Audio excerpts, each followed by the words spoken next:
The benefits of your HogOn Welding skid.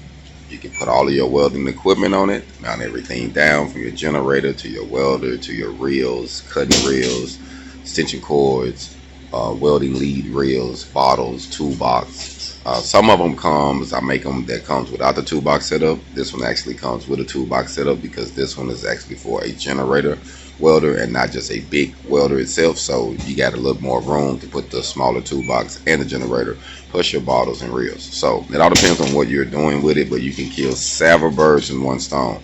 You can slide this out of your truck if your truck go down and rent you a truck and slide it in there and still get some money.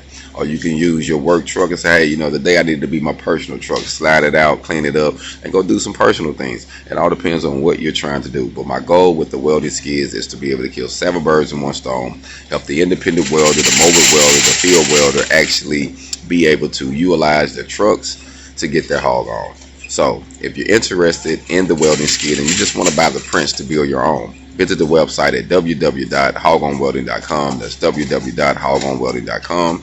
And if you want to purchase one, I'm in the Columbus, Georgia, ATL area. I actually can build you one and you can meet me in the Columbus or Atlanta area. Y'all be blessed. Hold on.